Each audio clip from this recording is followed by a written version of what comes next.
સ્વામિનારાયણ વચનો પાંચમું ઇન્દ્રિયો અંતઃકરણ જીતેલું. સ્વામિનારાયણ સમજ પીછેના આજે કરી સમાજને દિવસ રાત્રિને સમયે સ્વામી સજ્ઞાની મહારાજ ગામ શ્રી લોયા મધ્યે પેલા ભક્તના દરબારમાં વિરાજમાન હતા અને ધોળો સુવા પહેર્યો હતો અને ધોળી ચીકની દલી પહેરી હતી અને મસ્તક ઉપર શ્રીફળ બાંધી હતી. જે પોતાના મુખારવિંદની આગળ પરમહંસના હરિભક્તની શોભ રહીને બેઠી હતી.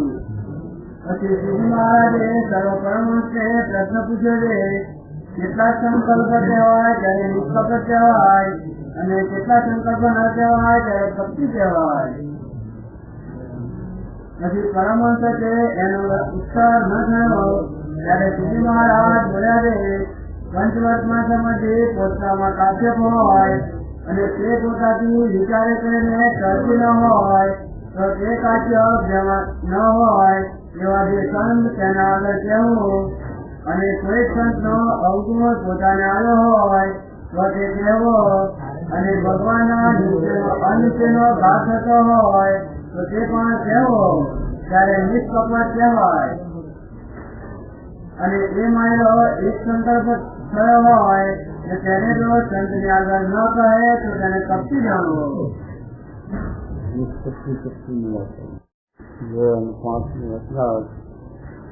शुरुआतમાં મહારાજ નિષ્કપટી મહારાજ કે અંતર કપટ મિટકે ये उनको मन दीजिए. ये આ કપટ મૂકવાની જો આપણા સ્વભાવ જો કાવા હોય તો સ્વામી આગળ આપણે કેવું તો પછી કહે નહીં ગોઠવીએ અને નહીં ગોતાવવા વાળી તો ક્યાંથી કરાય. એટલા માટે મહારાજ કહે છે કે એકસો વખતે પંચ વિષય સંબંધી ઘાટ સંકલ્પો થતા હોય અને પછી પોતાના વિચારે કરીને પોતાની સમજણે કરીને ગાવાનો પ્રયત્ન કરે અને જો કરી જાય તો વાંધો નહીં, પણ કરતા ના હોય પોતાના વિચારે કરીને પણ તો આપણે સ્વામી આગળ વાત કરવી પડે. બીજું નિશ્ચયનો ઘાટ થતો હોય. મહારાજ સ્વામિનારાયણ ભગવાન સર્વોપરી અવતારના અવતારી એટલે જ જગત પુરુષમાં મહારાજ અખંડ વિરાજમાન છે અને મહારાજનું સ્વરૂપ પ્રસિદ્ધ એમાં નીચેનો ઘાટ થતો હોય તો પણ કહેવો જોઈએ. ન કહીએ તો એની ગોચારો રહ્યા કરે તો પણ આપણને સમાજ ન થાય. બરોબર કે અંતરમાં બહારથી જો મહેમાન નિષ્ઠા હોય એવું એવું અંતરમાં પણ મહેમાન હેતની નિષ્ઠા જોઈ એમાં જો છે કે સંતોષ વિતોષ રહેતો હોય તો કપટ રહી જાય તો તે આપણો નિશ્ચય કાચો રહી જાય અને નિશ્ચય કાચો હોય તો કલ્યાણ કાચું મોક્ષ કાચું મહારાજ એ છે. અને કોઈ ભગવાનના ભક્તોનો સંતનો આપણો મનુષ્યભાવ આવતો હોય તો આપણે સ્વામી આગળ વાત કરવી જોઈએ કે એને કરીને વાતે કરીને આપણને એ મનુષ્યભાવ આવતો ભાવ આવતો કાઢી, કારણ કે આપણી બુદ્ધિની કલ્પના કરીને આવતો હોય એટલે આપણને ખબર ના પડે અને ઉપરથી આપણને મનુષ્યભાવ જે થાય મનુષ્યભાવ આવતો હોય તો આપણે સ્વામીની વાત કરીએ તો સ્વામી અંતર્યામી છે, સર્વજ્ઞ છે, એ આપણને વાતે ચીતે કરી અને અવગુણ ભાવ આવતો હોય સત્સંગમાં કોઈને તો કાઢી નાખે. આ 3 વાનાની વાત મહારાજ કરી. એ 3 વાનામાંથી જો આપણે છે જે સ્વામી આગળ એક વાતની કપટ રાખીએ તે કપટી કહેવાય. અને શરણે આવેલા આસુરી સદહી કરે પણ એક ન કરે કપતું એમ કીધું.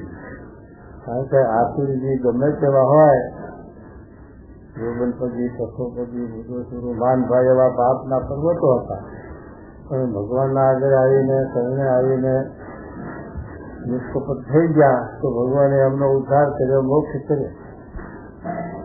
એમ આપણે ગમે તેવા દોષી થઈએ અને એમના આગળ આવીને એમને મન મૂકીએ, નિષ્કપટ થઈએ તો આપણો મોક્ષ થઈ જાય, ઉદ્ધાર કરી નાખે. પણ જો આપણે છે અંતરમાં અંતરાય રાખીએ, કપટ રાખીએ તો શરણે આવેલા હોય તો પણ કરે નહીં, ઉદ્ધાર ન થાય. એટલા માટે મહારાજ આ શક્તિ નિષ્શક્તિનું એટલા જ આવે. આવી રીતે જો સ્વામી આગળ વાત કરે તો એ શક્તિ કહેવાય અને એને છે કે પછી અંતરાય કરી તો છે કે આપણા સ્વભાવ દોષ ચાલી નાખે. એમ મહારાજ કે પછી શું કહે છે?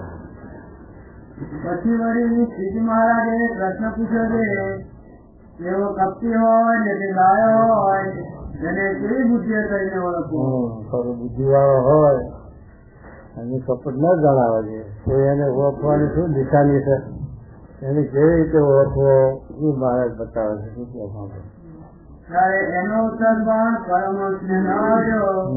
ત્યારે શ્રીજી મહારાજે કહ્યું છે, એ તો એમ ઓળખાય છે, એનો સહેવાસ હોય અને ખાધે પીધે બેઠે ઉઠે હાલતે ચાલતે પોતા ભેળો રહેતો હોય ત્યારે પોતે એની ખબર રાખે અને પોતાથી નોખો પડે ત્યારે પણ બીજા માણસ પાસે તેની સારી ખબર રખાડે ત્યારે તેનું કપટ ઓછામાં આવે.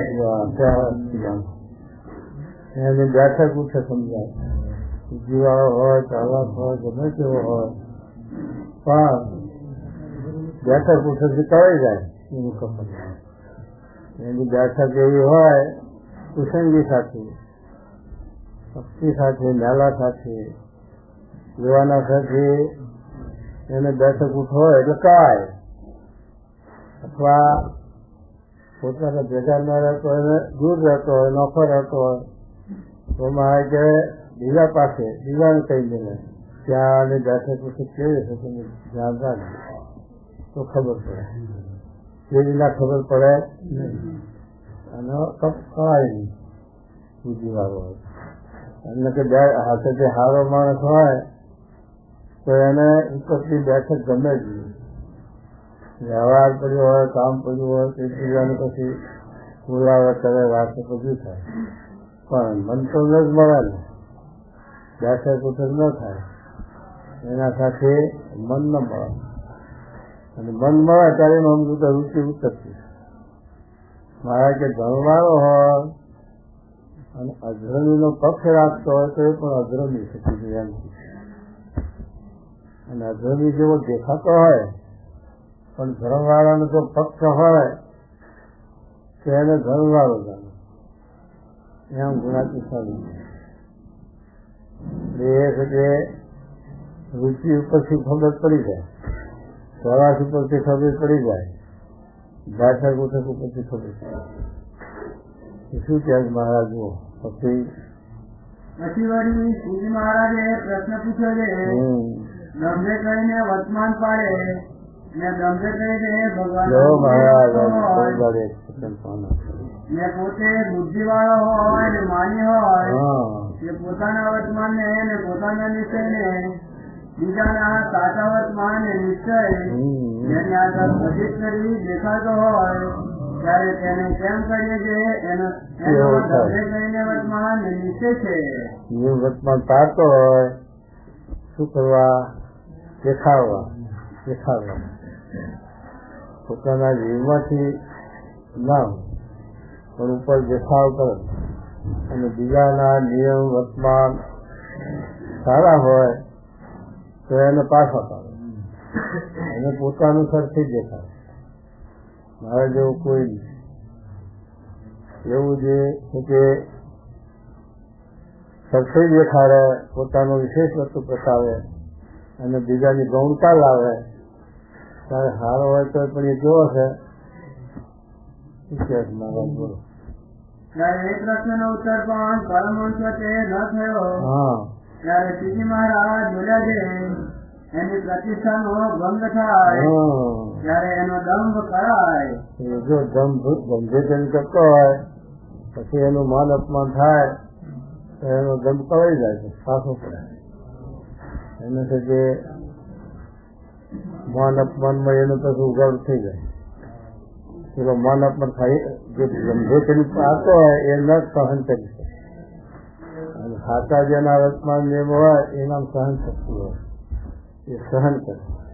પેલો સહન ન કરી એટલે ખબર પડી જાય, તળાઈ જાય ત્યાંનો ગંધે કરીને કરીએ વર્તમાન એમ મારે છે. શું કરીએ? એની પ્રતિષ્ઠાનો ભંગ થાય ત્યારે એનો દંભ કરાય, નહીં તો ન કરાય. વાહ. અને વળી શ્રીજી મહારાજે પ્રશ્ન પૂછ્યો છે, ભગવાનનો નિશ્ચય તથા વર્તમાન એ બેમાંથી કેવો ગાંઠ હોય તે પાડે, અને કેવો ગાંઠ હોય તો પણ ન પાડે. કેવો ઘાટ હોય તો ભક્તોમાંથી પાડે, અને કેવો ઘાટ હોય તો ન પાડે. મારે કે આપણે ઘાટ ટાળી નાખ્યા, આપણે સંકલ્પ ટાળી નાખ્યા, છતાં પણ કોઈ જ દિવસ લઈને સમયને એ સંકલ્પ એ વિચાર એ ઉભો થાય છે ત્યારે હજુ એ નિર્મૂળ નથી થયો. અને નિર્મૂળ થયો હોય તો થાય નહીં, એટલે એનો વિશ્વાસ ના આવે. એ ગામનો ચાર પાવ જે છે આ ધર્મ રહેતો હોય પણ એ જ્યાં સુધી એને ના નાખી દીધો, કાઢી નાખ્યો હોય અથવા નાબૂદ ન કર્યો હોય ત્યાં સુધી એનો ભય રહે. ત્યારે લટકું ભરે ખબર ન પડે. અને છે એનો સુધી નાશ કરી નાખ્યો હોય તો કાઢી મેળ્યો હોય, નાખી દીધો હોય તો એનો ભય નહીં રહે. એ માયા જો સ્વભાવ આપણે ટાળી નાખ્યા છે પણ કોઈ વખત એ સ્વભાવ થાય તો એ સ્વભાવ હજુ છે નહીં. એટલે ગમે ત્યારે પણ એ દગો દે, એ પાડી દે. અને કોઈ દિવસ એ ઘાટ ઉભો ન થાય કાઢ્યા પછી તો એ રીતે ન પાડે. એ મહારાજ સમજાવે શું કહેવું. અને તેનો અવધિ હોય તે કેવો છે, જ્યાં સુધી એ ગાંઠ રહે તે ધર્મમાંથી પાડે ને ભગવાનના નિશ્ચયમાંથી પાડે. તેનો ઉત્તર પણ ધર્મ ખરો નહીં. ત્યારે શ્રીજી મહારાજ બોલ્યા છે, જે ગાંઠને કાળાનું જતન કરે તો પણ કરે નહીં. એવો જે કાંઈ ધર્મપાળામાં અયોગ્ય ગાંઠ રહેતો હોય અને તે ગાંઠ 15 દિવસ અથવા મહિના સુધી ન થાય અને વળી કોઈ દિવસ પ્રગટ થઈ આવે એવો જે ગાંઠ તે ધર્મમાંથી પાડે. પ્રગટ થઈ આવે તો મને જાડે મહિને પણ જયારે કારણ કે એ ધર્મ છે, અંદર જીવમાં થયા છે, એ જતો નથી. એટલે એ છે કોઈક દાડો પાછો એનો એવો જોગ આવે ત્યારે પાડી દે. માટે એ સ્વભાવને મૂળમાંથી કાઢવા માટે મહારાજે પૂછ્યું વત્તાઓ સમજાવ્યું હોવું કે નિર્મૂળ થયું હોય તો પછી એ પુત્ર નહીં ઉગે નહીં, પણ કુઠિત હોય એટલે મોડે નાખ્યું હોય તો પાછા હજારો પાંદા એને ફળમાં પૂછે. એમ છે કે એ સ્વભાવ પ્રકૃતિ જ્યાં સુધી આપણા જીવમાં છે ત્યાં સુધી આપણે દબાઈ રાખીએ ત્યાં સુધી રહે, પણ દબાઈ કેટલા સુધી રહે એટલે જયારે ત્યારે સુધી વિઘન કરે, આવરણ કરે, ધન પાડી જ દે. બાકી એનું મૂળ કાઢવું એ મહારાજનું કહેવાનું છે. અને એમાં ભગવાનના નિશ્ચયમાં પણ રમવું. નિશ્ચયમાં એવું નિશ્ચયમાં નિશ્ચયનો ઘાટ થતો હોય, નિશ્ચય કર્યો છે મહારાજ ભગવાન છે પણ એમાં માધ્યમે સહિત નહીં કર્યો. એટલે આમાં મનુષ્ય ભાવ આવે, જે પાછો દીવ ભાવ આવે, એમ સંતોષ વિકૃત થયા કરે. જયારે ચમત્કાર બતાવે, ભક્તો બતાવે, એવું જીવ ભાવ બતાવે ત્યારે આપણને હો થાય. અને જયારે મનુષ્ય ભાવ જોવામાં આવે ત્યારે નિશ્ચયમાં ડગમગાટ થઈ જાય. એટલે મારે જે નિશ્ચય કાચો જીવ ભાવમાં તો બહારના માણસો નહીં પણ એવો થાય.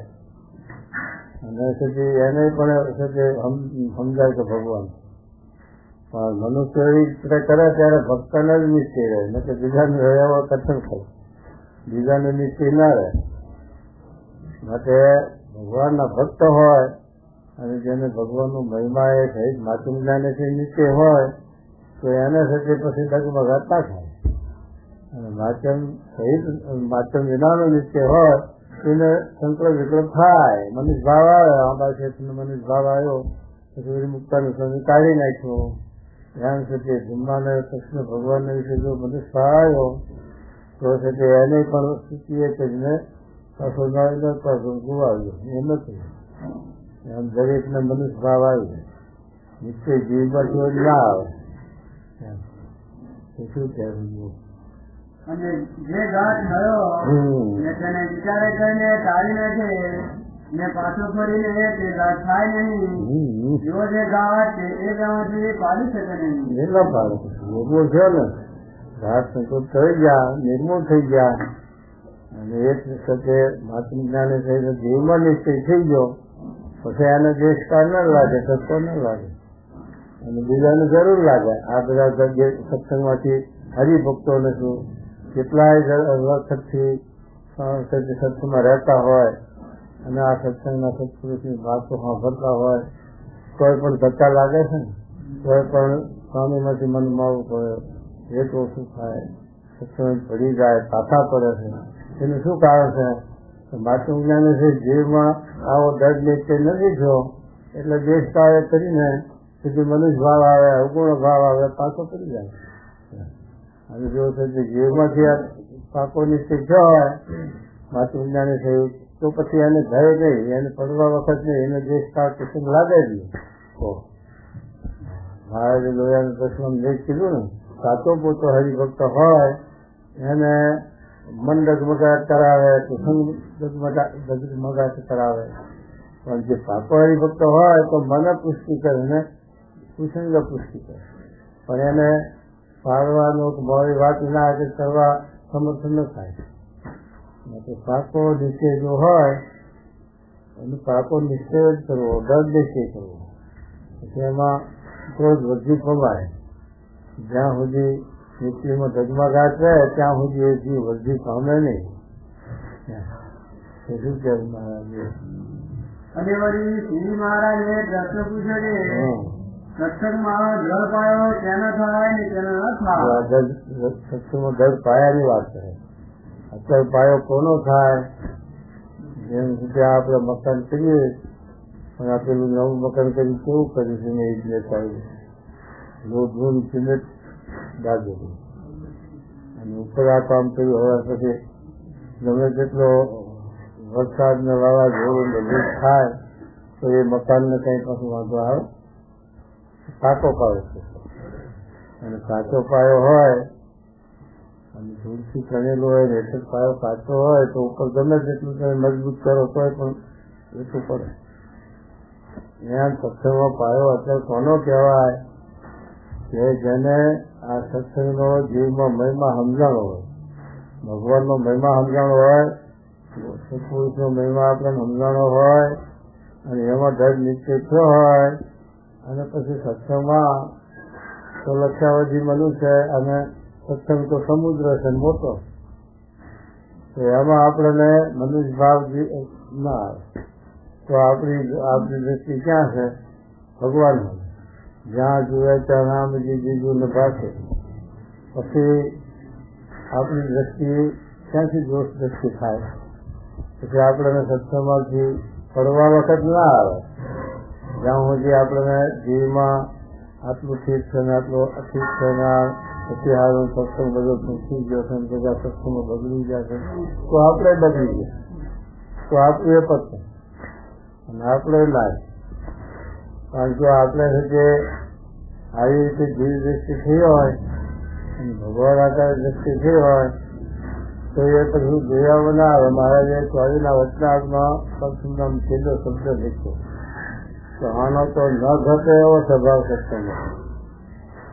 સત્સંગમાં આનો સ્વભાવ નથી ઘટે એવો અને સત્સંગમાં સ્વભાવ જ છતાં પણ એનો મહારાજે એટલો ગુણ આપ્યો કે એના મોટા પૂન છે, એના મોટા ભાગ છે કે આ સત્સંગનો જોગ એને મળ્યો છે અને સત્સંગના જોગમાં આવ્યો છે. જો ખપ રાખીએ, શ્રદ્ધા રાખીએ, નિમિત્ત રાખીએ તો એના સ્વભાવ દોષ કરી દેશે અને વૃદ્ધિ પામશે. અને સાથે જે કંઈક આપણે જરૂરવાળા દેખાતા હોય અને સારા સમજુ જ્ઞાની માણસો દેખાતા હોય, પણ જેને ભગવાનનો સત્પુરુષનો આશરો નથી, નિશ્ચય નથી, એનો યોગ નથી થતો, તો એના સંસ્કાર નથી. એનો સંસ્કાર નથી એટલે એને યોગ નથી થતો. અને આને યોગ થયો ત્યારે એટલા સંસ્કાર તો બરિષ્ઠ ખરા. એટલું તો એના સદ્યા બહુ થયું આત્મામાં પૂર્વનું સંસ્કારનું, તો એના યોગ મળ્યો.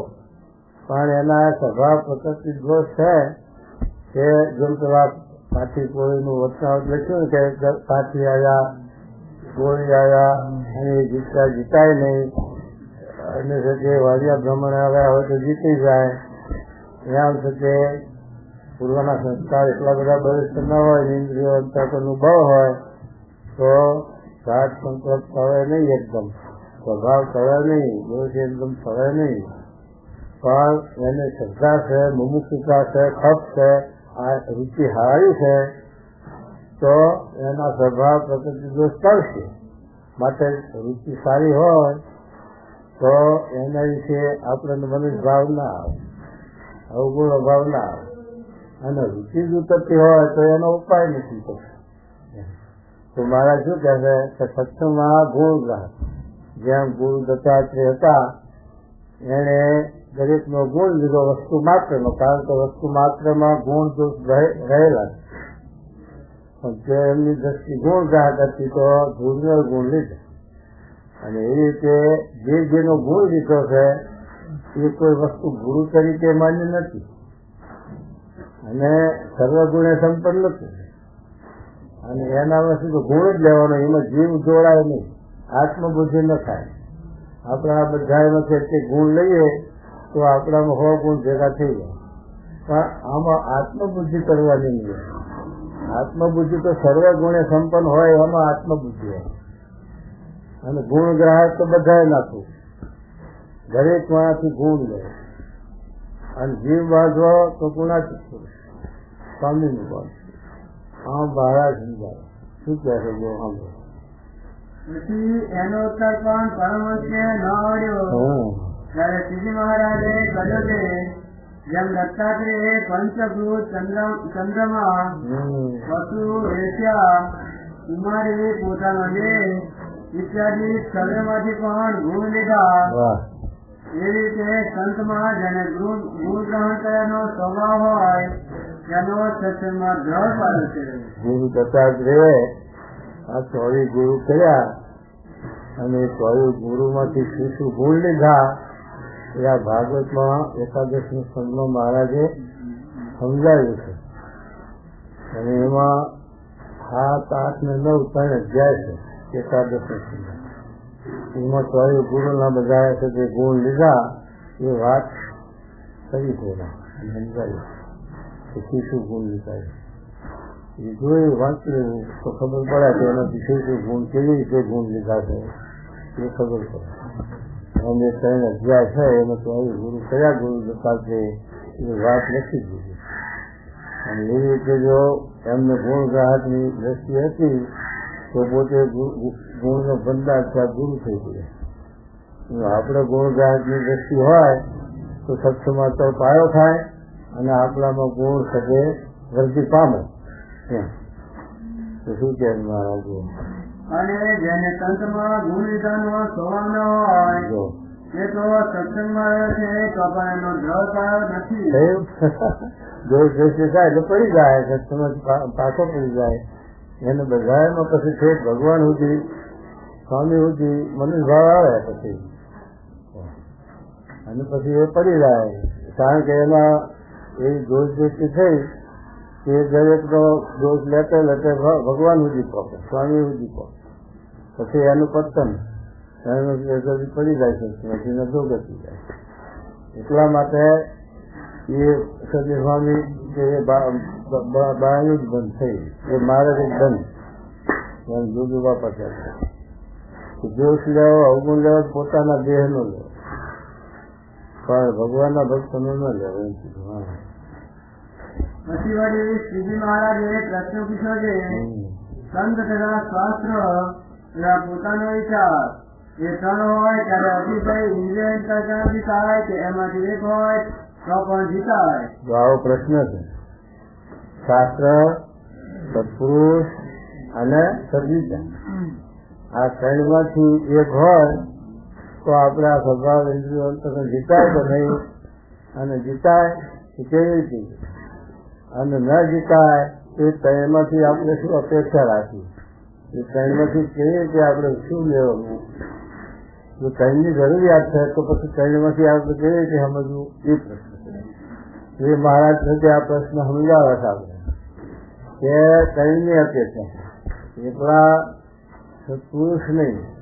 કારણ કે સત્પુરુષ આપણે જો શકે શાસ્ત્રે કરીને પ્રમાણ કર્યા હોય તો જ શકે આ મળતું આવે, ને તો કલ્પના એ કરીને અને સાથે મનના થાય આપણે ગુરુ કરી બેઠા હોય તો એ ગુરુનું ઠેકાણું ના હોય, એ ગુરુનું બહાર ના હોય.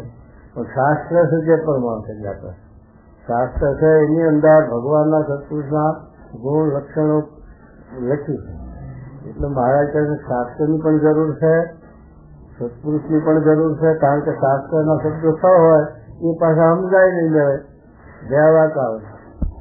એ સત્પુરુષ સચિત સમજાય, અને શાસ્ત્રમાં જે છે તે મહિમાના સિદ્ધાંતના અભિપ્રાયના રુચિના શબ્દો હોય એવા જીવને પોતાની લેવે ન સમજાય અને હાથ ના આવે.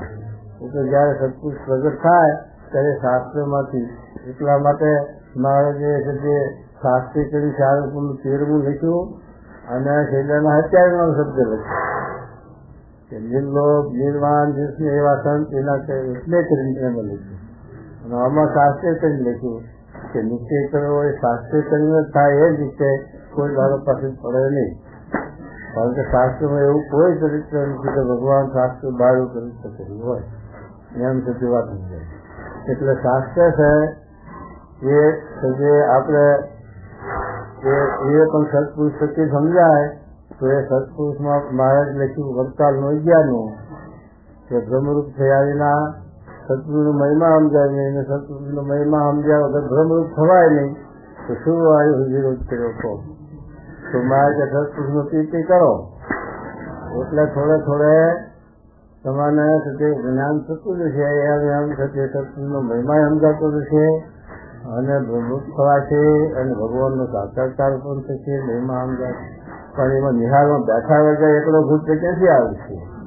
નિહારમાં દાખલ થાવ તો પછી ભણતર આવે છે થોડું. એમ આપણે સત્પુરુષને જોડાઈશું તો પછી સત્પુરુષ ઓળખાય જ કેમ? અને સત્પુરુષને આપણે શાસ્ત્ર તરીકે ઓળખવાની વાત કરે છે તો સત્પુરુષ ઓળખવાના માટે એ સૂર્ય ઉગે એટલે તારીને પછી પ્રસિદ્ધ કરવા પડતું નથી. અત્યારે આપણે પ્રમુખ સ્વામી છે તો પણ આપણે સત્પુરુષનો નિશ્ચય કરવો હોય એ ક્યાં અઘરી વાત છે. કારણ કે હજારો લાખો માણસને માને છે અને એમનામાં આવા સંતો ભક્તો હરિભક્તો મોટા જોડાય છે. ત્યારે સમજ્યા વિચારે અગર જોડાતા છે માટે કઈક છે. માટે એ થતી એવી કે આપણે એની વિશે હેત થાય પછી થોડો આપણી બુદ્ધિ વિકાસને પામતી જાય એમ આપણે મહિમા સમજાતો જાય અને તેથી એમના ગુણ આવતા જાય પછી ભગવાનનો સાક્ષાત્કાર થાય બધી થાય. પણ એક વાર સત્પુરુષમાં આપણે જોડાવવું પડે તો મારે કે શાસ્ત્ર એ સત્ય સત્પુરુષના ભગવાનના લક્ષણ ભગવાનના ગુણ તો સમજાવે. એટલા માટે શાસ્ત્રની પહેલી જરૂર છે. પછી શાસ્ત્રી કરીને આપણે ભગવાનનો સત્પુરુષનો નિશ્ચય કર્યો પછી શાસ્ત્રની અપેક્ષા બહુ ન રાખવી શકે. કારણ કે શાસ્ત્રની અપેક્ષા રાખીએ તો પછી સ્વરૂપ નિષ્પાત જળ થાય નહીં. જેમ ધર્મરાજાએ શાસ્ત્રનું વધારે અપેક્ષા રાખી તો સ્વરૂપ નિષ્ઠામાં સાચે પાડી કે શાસ્ત્ર પ્રમાણે કૃષ્ણ ભગવાન બોલે કે કરાવે અથવા વર્તે તો જ ભગવાન અને તો જ સત્ય કરવું. જો એવી રીતે કરવા ગયા તો એને સાથે સ્વરૂપ નિષ્ઠામાં સાચે પડી અને અર્જુને પછી શાસ્ત્રનું પ્રવર્તન છોડી દીધું અને કેવળ ભગવાનનો વિશ્વાસ અને રાખ્યો તો એને સૌ પાડવું પડ્યું. એટલા માટે શાસ્ત્રમાંથી આપણે ભગવાન કે સત્પુરુષનો સંબંધ થયો અને એનો મહિમા સમજાયો અને એના વિશે આત્મબુદ્ધિ વેચ નિષ્ઠા થઈ, તો પછી શાસ્ત્રનું પ્રમાણ બહુ ના લે. પછી તો એની વચન એની આજ્ઞા એ શાસ્ત્ર આપણે ધર્મ જરૂર દેખાતું હોય. આ અર્જુનને જેમ જાઓ માથા કાપી નાખો, એ દુનિયાનું તો ધર્મ જેવું દેખાય. પણ ભગવાનની ઈચ્છા હતી આ પૃથ્વીનો ભાવ ઉતારવો તો નાતાએ અર્જુન વ્યવહારે કરાવવું હતું. તો એમને એ કહેવાય તો શંકા છોડી ગઈ, સંશય છોડી ગઈને વિશ્વાસ ભગવાનનો લાવી કાર્ય કર્યું. તો મહારાજે પણ સાક્ષી પૂરી અર્જુન જેવો કોઈ દયાળુ નહીં, અર્જુન જેવો કોઈ દયાળુ નહીં. જો કે અર્જુને એટલાના માથા હજારો નીકાળી. અને ધર્મરાજા આટલા બધા ધર્મિષ્ઠ મને કરીને વચને કરીને જે કરીને કોઈ જીવ પ્રાણી માત્ર દુખ્યું નહીં હોય, આવા ધર્મરાજા, એનું નામ જ ધર્મ. એવા પુરુષ હતા છતાં પણ એની સાક્ષી મહારાજને પૂછ્યું કે વચની આજ્ઞા એને શું કરાવવું છે એ હાની સ્વરૂપ રાખી અને જો આપણે કાર્ય કરીએ તો આપણી ભક્તિ લખાઈ જાય અને ભગવાન રાજી થાય, જીવનો મોક્ષ. એવું છે કે પરશુરામની ઋષિ હતી એક વાર નક્ષત્ર કરી, તો એમની ઋષિ એ વખત એવી સત્ય ભગવાને આવી રીતે પુરુષનો ભાર ઉપાડ્યો અને ગોવર્ધન થયો, આવી ક્રિયા કરી, એમાં ઋષિ રહ્યા તેનું કલ્યાણ થયું. એમ છતાં જે વખતે જે ભગવાનનો અવતાર હોય, જે કાર્ય જે સત્ય કરવા હાલ પ્રગટ થયા હોય એમના ઋષિ ભળે. જેમ પેલા હરબાઈને વાલભાઈ હતા ને, એ આત્માનંદ સ્વામી જિંદગી હતી, બ્રહ્મનિષ્ઠ હતી, બ્રહ્મરૂપ હતી, છતાં પણ મહારાજને જયારે સુધી મહારાજ સત્સંગ આવ્યા પછી મહારાજને ભાઈની સભા નહોતી પાડી હતી. કારણ કે બધાએ ભાઈ ને ભાઈના મન સિદ્ધ હોતા નથી. એક જણ સિદ્ધ હોય એના સારું બધા એનું પતન થાય. એમ છે કે મહારાજે ભાઈની સભા નહોતી કરી. એ વખતે હરભાઈ વાલભાઈને કહ્યું, મહારાજ કે તમે હવે ભાઈઓની સભા નોખી કરો અને નોખા દે. હરભાઈ વાલભાઈ કે મહારાજ અમારા ગુરુ આત્માનંદ સ્વામી અમને કઈ નથી કીધું અને નોખા પાડે. અમારા ગુરુભાઈ હતા રામાનંદ સ્વામી, એને પણ અમને કઈ નથી કીધું. ભાઈ હતાનો આવેલા છોકરું તમે અમને કોણ નોખા પાડનાર? આવું મહારાજના હામ આપ્યું. પણ મહારાજ કે તમે આવતા છો, ભરમરૂપ છો, તમને હવે તો અવસ્થા છે, હવે તમને કોઈ જાતનો વિકાસ થાય એવું નથી. પણ આ બધા જીવ એવા સિદ્ધ હોતા નથી, માટે બધાને માટે આ હૃદય યોગ હોય તો નિર્વિચાર હોય નહીં. માટે અમારે બીજું સંસ્થા ચલાવવી છે. માટે રુચિમાં બહુ સારું બહુ સમજાવ્યું તો એ સુધી માન્યું નહીં. પછી મુક્તાનંદ સ્વામીના ગુરુભાઈઓ હતા એમને ભેગા થયા કે ભાઈ આપણે આ કાર્ય કરવું એની ભરસા નથી અને રુચિમાં અને પોતાનું ધારે ખેંચ્યા કરે શું કરવું હો. તો બધા એમના આત્મા રામાનંદ સ્વામીના બધા શિષ્યો હતા, ગુરુભાઈઓ હતા. એના ભાઈ મારા જે કેવા માટે કે મારા ચાર ના માને તો એને સત્સંગ નથી બળ કરો એ મુક્ત. એમ પછી બધા મહારાજની સલાહ લઈ અને મહારાજની બેને સત્સંગમાંથી એવું કર્યું. જો વચમાં નતું હતું અને બ્રહ્મરૂપે હતી, 80 પૂર્ણ વર્ષ થઈ ગયા. એટલે છતાં પણ ભગવાનની મહારાજની જે રીતિ એમાં ઘણું એટલામાં ન ભર્યો તો એને એ વિમુખ થઈને સત્સંગ પડી ગયું. પછી એની બધી હશે કે એનામાં ચારિત્ર હતું, ધર્મ હતો, બધું હતું. અને આત્માનંદ સ્વામી છે, રામાનંદ સ્વામી છે, તે સત્પુરુષ તરીકેનો મહિમા એ થતું બધું હતું. છતાં પણ જો મહારાજની રૂચિ ના ભર્યા તેની ભક્તિ ઉડી. એમ છે કે આપણામાં બધા ગુણ હોય છતાં પણ જો આપણે સ્વામીની રૂચિ ન ભરીએ તો આપણા ગુણ બધા જોશ થઈ જાય અને આપણું પાણી ઉડી જાય. તે એમની રુચિમાં ભરવું, એમના કાર્યમાં થઈ જવું, એ જ આપણી ભક્તિ છે અને એ જ આપણું સાથે આ સત્સંગ. પછી એ શાસ્ત્ર જોવાનું નહીં. એ મારે કે શાસ્ત્રના સત્પુરુષો ઓળખાણ સત્પુરુષના વિશે પછી આપણા મહિમા હેત નિષ્ઠા થઈ તો એ રીતે એમનામાં મહિમા એ થઈ અને આપણે પછી એમની વસ્તુમાં રહી અને એમનું ભક્તિ કરવી એ બીજો સિદ્ધાંત બતાવો. પણ હવે ત્રીજું મહારાજે વિચારનું કહ્યું અને વિચારનું તો બહુ રચના હતું. પંચાવન પહેલામાં કહ્યું, દ્રષ્ટિની વિશે બહાર વ્યાખ્યામાં કહ્યું અને એ બધા રચનાઓ તો મારે વિચારને પામવાની તો વાત કરી છે. જો વિચાર ન હોય તો આપણે છે કેટલી શિખામણ ન પાવું. સ્વામી આપણે અહીંથી આદર્શ વાંચી ગયા, આમ વખત કરજો આમ કરજો, પણ સ્વામી દરવાજા બહાર ગયા એટલે પછી આપણે મોકાવ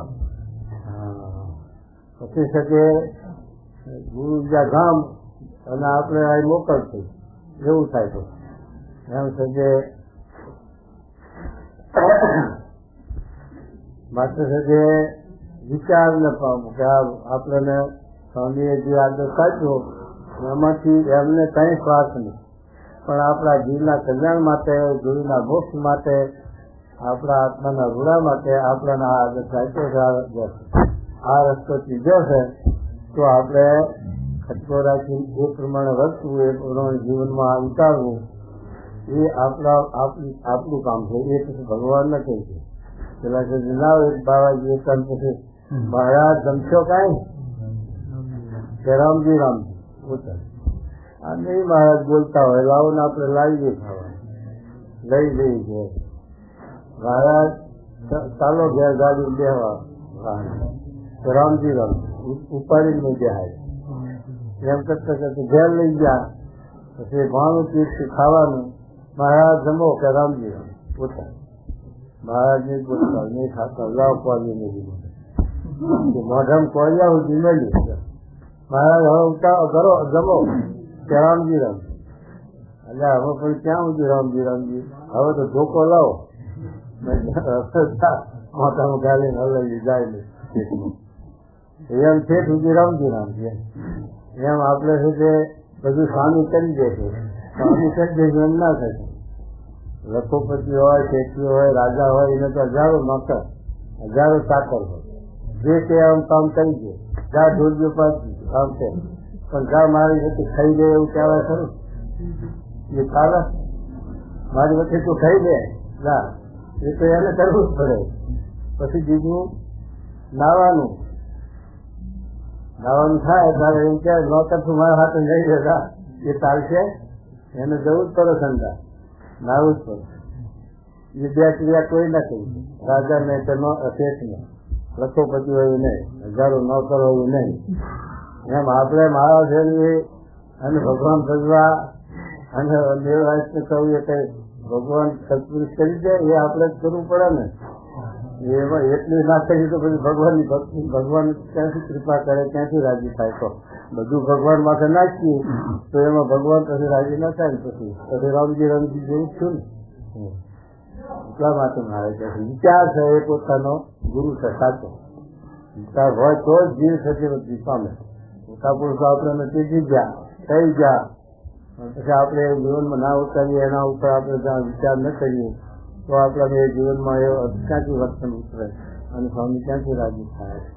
માટે મુખ્ય ગુરુ તો આપણો વિચાર, પછી સત્પુરુષ, પછી શાસ્ત્ર પહેલી અપેક્ષા બતાવે છે. અને જે ત્રણે ભેગા હોય તો જીતા. હા, જે ત્રણે ભેગા હોય તો જીતા. ત્યારે સંત પાસેથી સુવૃત્તિ શીખી અને શાસ્ત્રમાંથી સુવૃત્તિ શીખી અને પોતાને વિચાર કરીને શીખી કહો ત્યારે અનુષ્ઠામાં પરમ વસ્તુ થયા નહીં. ત્યારે શ્રીજી મહારાજ બોલ્યા છે શાસ્ત્રે કહ્યું કે ભગવાન સંત તેનું મહાત્મ્ય સમજવું. શાસ્ત્રે કરી શું સમજવું? ભગવાન સંત નું મહિમા લક્ષણ ગુણ બધી શાસ્ત્રમાં આપણે વચનાવનમાં મહારાજ ના લઈશું કે ભગવાનની કૃષ્ણ સેવા કરે કેવા સંત હોય તો કેદન શરીરમાં આપણે નિર્દેશ આપ્યો ને પાંચ વાત કરી એ રીતે શાસ્ત્રમાં એમના ગુણ લખાય. અને સંતથી એમ શીખવું છે જે રીતે ઇન્દ્રિયોને બીજાની યુક્તિ બતાવે છે આવી રીતે નેત્રની દ્રષ્ટિ નાસિકા ઉપર રાખી અને જાણવાતા ન સાંભળી વિચારી જે યુક્તિ તે સંતિ શીખી અને તે શીખાવ્યું યુક્તિ એને પોતાને વિચારે કરીને પોતાના કલ્યાણ અર્થે સમજીને માનવી અને ત્યાં વર્તવા લાગ્યું. અથવા આપણે એ પ્રમાણે વર્તીએ નહીં, જીવનમાં ઉતારીએ નહીં તો શું કરે પછી તો સંતો આપણે કઈ શકે જેમ હોય છે કે કઈ શકે ભજ્યો વહી શકે એવું છે. પણ આપણે જીવનમાં ઉતારવું એ આપણું કામ છે, એ પ્રમાણે વર્તવું એ આપણું કામ છે. એ પ્રમાણે આપણે ચાલવું જોઈએ, આપણે વર્તવું જોઈએ તો આપણું જીવન આગળ આવે, આપણે સુધી વર્ધી કમાય અને આ જીવન વ્યવહારની થાય મોક્ષ એમ શનિવારને કરીને જીતાય છે. તે પછી વળી શ્રીજી મહારાજે પ્રશ્ન પૂછ્યો કે ઇન્દ્રિયોને જીતે અંતઃકરણ જીતા છે કે અંતઃકરણને જીતે ઇન્દ્રિયો જીતાય છે? અંતઃકરણ છે એમાં વિષયો રહેલા નથી. ઇન્દ્રિયો દ્વારે આપણે વાંચી જોઈએ એ પછી હૃદયમાં અંતઃકરણ છે, જીવમાં ઉતરે એ દર્દ થઈ ગયું, ચોથી ગયું. આંખે કાને સાંભળ્યું એ સાથે હૃદયનું પેઠું, હૃદયનું પેઠું એટલે જીવમાં હતું, એ દર્દ થઈ ગયું. એવી રીતે ઇન્દ્રિયો દ્વારે આ સાથે બધા શબ્દ, સ્પર્શ, રૂપ, રસ, ગંધ એ પંચ વિષય ઇન્દ્રિયો દ્વારેથી દાખલ થયેલા છે. મજનું બીજું વચનાવૃત મહારાજે સમજાયું છે, પાણી વિચારનું, એટલે એ વચનાવૃત વિચાર્યું.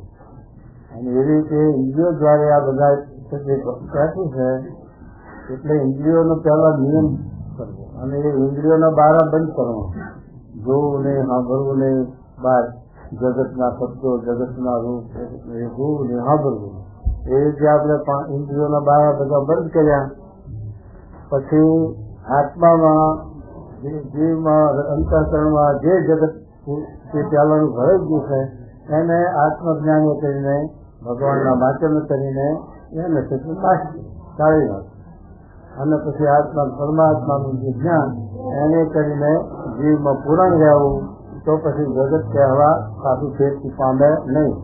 એટલે ઇન્દ્રિયોનું પહેલા બારા બંધ કરવા પડે અને પેલું જે અંદર પહેલાનું કર્યું છે એ રીતે કાઢી નાખવું જોઈએ. જ્ઞાને કરીને આત્મજ્ઞાને કરીને ભગવાનના વાચન તો શકે એ પછી વિશેષ ભાગ થાય નહીં.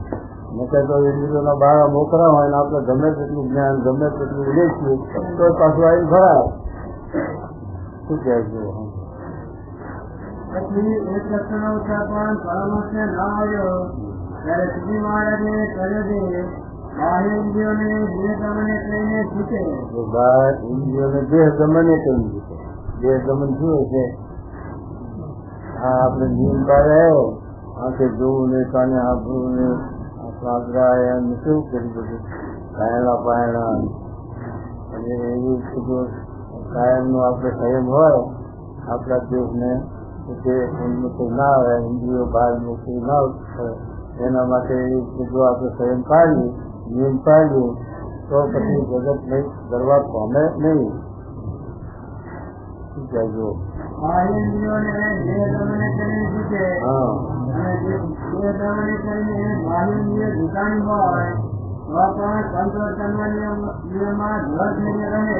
આપણે ઇન્દ્રિયો દુકાની હોય તેનો વિશ્વાસ મારે ના કરો, ના પાડી. જેમ તો પંચાવન બીજા વચ્ચા પણ લખ્યું છે ને કે વ્યાસે જે 5 ગ્રામ પૂરી સહકાર હોય તો જુબાની લે કોર્ટમાં તો 5 ગ્રામ પૂરી જુબાની લે.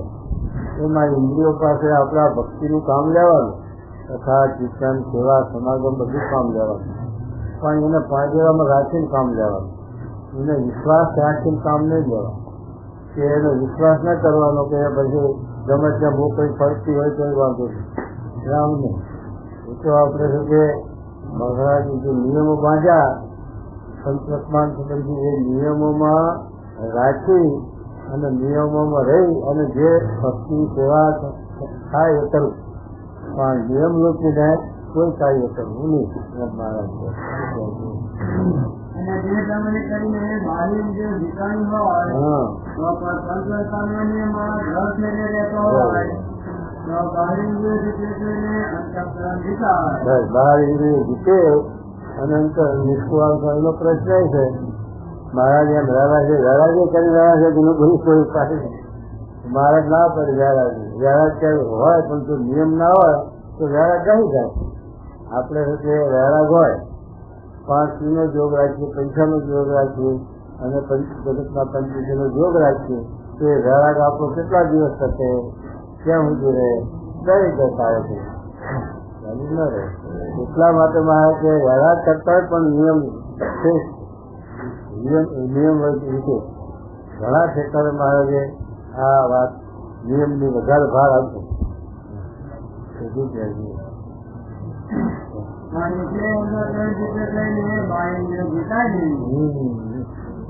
જેટલું અંતઃકરણ તમે જીતો, મન જીતો, પણ ઇન્દ્રિયો મોકલી હોય તો મન ક્યાંથી જીતી રહે અને જીતાય. મન શંકા તો કસરતમાં ગંગા એ વાત ખોટી પડી જાય કે મન આપણું સાબુત છે, જીતેલું છે તો ઇન્દ્રિયો ભલે ગમે ત્યારે થતી. એ વાત ખોટી મહારાજ ના પણ એ બને જ નહીં. અને બાહ્ય ઇન્દ્રિયો જીતે કરીને અંતઃકરણ જીતાય છે. કેમ છે?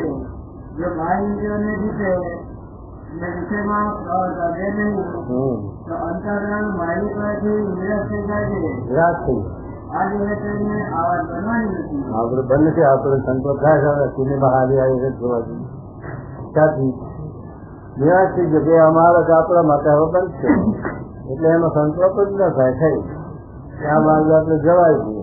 આપણે બ્રાહ્મણ છીએ, શુદ્ર નું ખવાય જ થઈ એમ જીવમાં ડર છે. પછી એનો ઇન્દ્રિય એના માટે વિચાર ન થાય. કાલ સંતોષ થતો જ થવાનું. શું કે નિરાશ થઈ ગઈ કે આજ તો આશ્રમ છે, આજ ગમે તેમ સંતોષ કરશું તો મળવાનું નથી, એ સંતોષિત કરવો પડે. તો એમ જે માર્ગે ગાવું ને એ માર્ગનું નામ શું? ગામનું જે માર્ગે ગાવું ને જે ગામનું નામ શું પૂછવું? એમ આપણે શું એના વિશેથી આપણી વસ્તુ તૂટી એટલે પછી નિરાશ થઈ જાય. પછી એની કોઈ સવાલ લમણો કરે નહીં. એમ આપણે પછી આ માર્ગે પીડ્યા ત્યારે હવે આપણે લમણો કરો જગતમાં ના જાય. કોઈ જાય સિનેમા જોયું કયો છે કે જગતમાં કાંઈ છે કે આપણે બોલાવે એવો સંતોષ. અને તે પછી વળી શ્રીજી મહારાજે પ્રશ્ન પૂછ્યો છે બાહ્ય ઇન્દ્રિયો શાણે તેને જીતાય અને અંતઃકરણ શાણે તેને જીતાય. લગાવી આપ્યું મહારાજ એમાં લઈશું કે ઇન્દ્રિયો જીતવાનું મન જીતવાનું એક જ સાધન છે. નોખા નાખા કહો તો નોખા નાખા મહારાજ એમાં બતાવ્યા તપ ને ધર્મ ને વૈરાગ ને અમે શું કહે પછી એનો ઉત્તર પણ ધર્મ વખતે ના આવ્યો ત્યારે શ્રીજી મહારાજે કહ્યું છે ધર્મશાસ્ત્રમાં કયા છે કે ત્યાગીના નિયમ તેને રાખે અને આહાર નિયમ રાખે એવા પુસ્તક જાણનારી વ્રત કરે તથા જાણીને ખાસ તડકો ભૂખ કરત તેનું સહન કરે. સહન કરો. જો અત્યારે કાર્યવાહી તો સંકોચ કરો ક્યાં સહન કરી શકો તો બતાવો.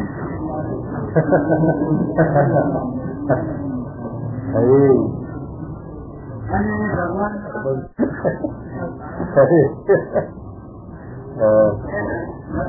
ભગવાનના કથા કીર્તન વાર્તા કરે ભજન સ્મરણ બેસે આસન જીતે ઇત્યાદિ સાધને થઈને બાહ્ય ઇન્દ્રિયો જીતાય છે.